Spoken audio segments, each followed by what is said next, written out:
I found out my husband replaced my birth control pills with sugar pills, so I terminated the pregnancy without telling him and filed for divorce. I stared at the positive pregnancy test sitting on the granite countertop, then looked at the blister pack of birth control pills I had dug out of the trash, which didn't look quite right. And in that moment of horrifying clarity, I realized my husband had tried to turn me into an incubator against my will, so I scheduled an abortion immediately and served him divorce papers 3 days later. My hands were steady as I picked up the phone. I didn't cry. I didn't scream. I felt a cold metallic resolve settle in my chest where my heart used to be. This wasn't a mistake. This wasn't an accident. This was a calculated assault on my body and my future. I had been with Mark for 7 years, married for 4. We had the talk on the first date. We had the talk before we moved in together. We had the talk before the wedding.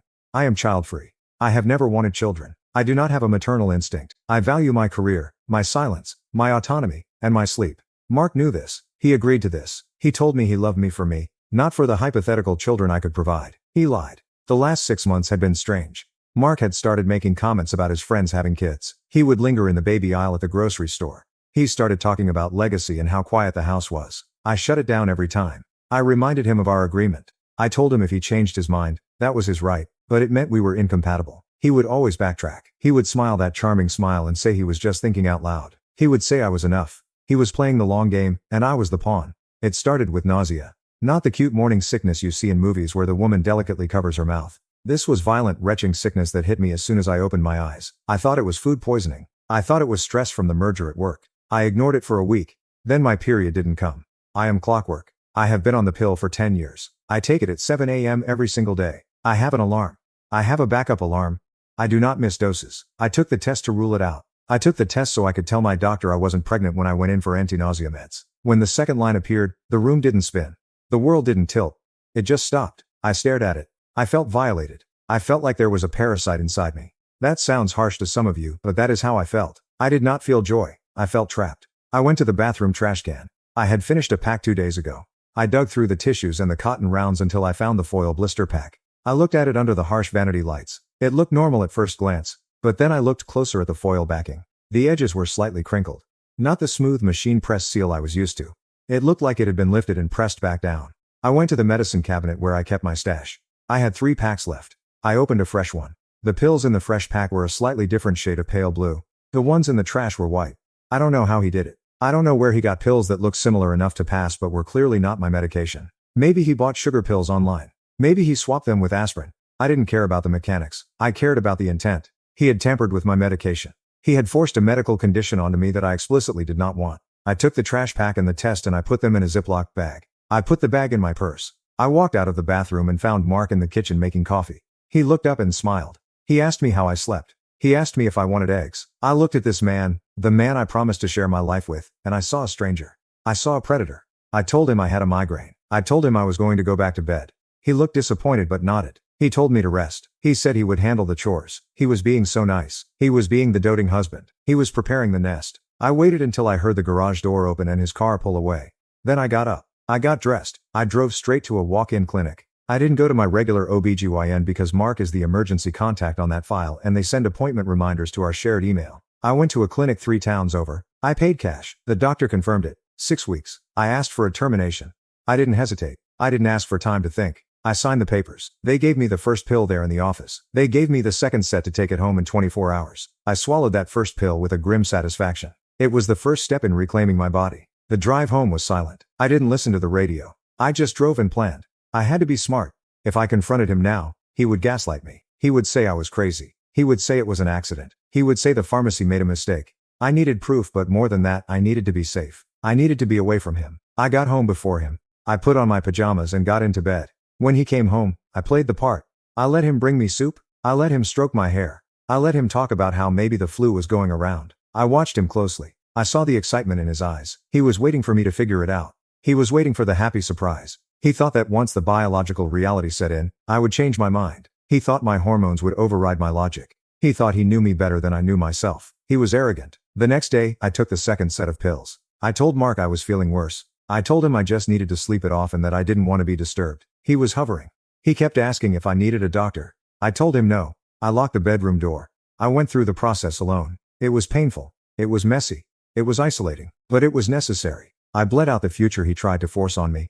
I cried, not for the loss of a potential child, but for the loss of my marriage. I cried because the man I loved was dead. He died the moment he decided he had the right to control my reproductive system. While I was recovering over the weekend, I started moving money. We had a joint account, but I also had my own savings from before we were married. I transferred half of the joint savings into my personal account. I took screenshots of our balances. I downloaded years of bank statements. I changed the passwords on my email, my social media, and my phone. I made sure my location sharing was off. On Monday, I called out of work. Mark went to the office. As soon as he was gone, I called a divorce lawyer. I didn't pick a random one. I picked the most aggressive shark in the city. I paid the retainer over the phone. I told her everything. I told her about the pills. She told me to bring the Ziploc bag. She said we could have them tested. She said this was reproductive coercion. She said it was domestic abuse. Hearing it framed in legal terms made it real. I wasn't just a wife leaving a husband. I was a victim escaping an abuser. I spent the rest of the day packing. I didn't pack everything. That would tip him off. I packed my essentials, my documents, my jewelry, my favorite clothes. I packed the things that mattered. I put the boxes in the back of my car and covered them with a blanket. When Mark came home that night, I was sitting on the couch. I looked pale. I felt weak, but I was done. I couldn't pretend anymore. I couldn't let him think his plan was working, but I also couldn't tell him the truth yet. I needed to be out of the house first. I told him I was feeling better. I told him the flu had passed. He looked relieved. He asked if I was sure. He asked if my period had started.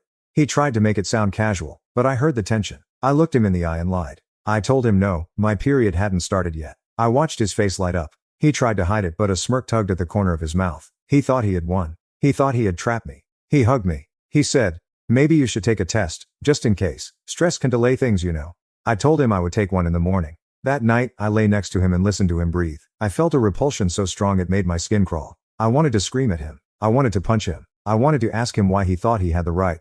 But I stayed silent. I needed the element of surprise. The next morning, I waited until he was in the shower. I took my car keys. I took my purse with the Ziploc bag. I walked out the front door and I didn't look back. I drove straight to the lawyer's office. I handed over the evidence. We drafted the petition. Irreconcilable differences, cruelty. I rented a short-term apartment in a secure building. I didn't tell anyone where I was. Not even my parents. Mark is charming. He would talk them into telling him where I was. I sent a text to my boss explaining I had a family emergency and would be working remotely for a few days. Then I sent the text to Mark. "I know about the pills. I know what you did.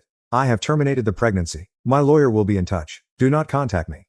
I blocked him on everything. Then I sat on the floor of that empty apartment and I finally exhaled. The fallout was immediate. He showed up at my workplace within an hour. Security turned him away. He went to my parents' house. He cried to them. He told them I was having a mental breakdown. He told them I killed his child. My mother called me from a different number. She was screaming. She asked me how I could do this. She asked me if I was insane.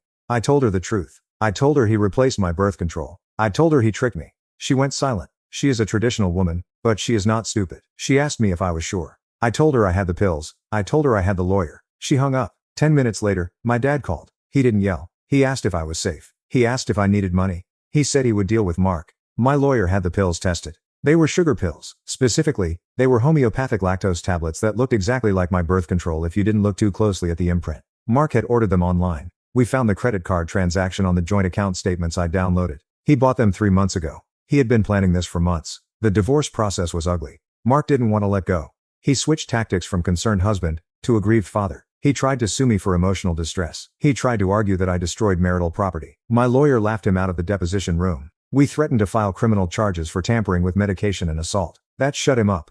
That shut him up real fast. He agreed to the settlement. I got the house, mostly because he was terrified of a public trial. I sold it immediately. I couldn't live there. Every room felt tainted. I sold it and used the money to move to a different city. I needed a fresh start. I needed to be somewhere where nobody knew his name. I am still in therapy.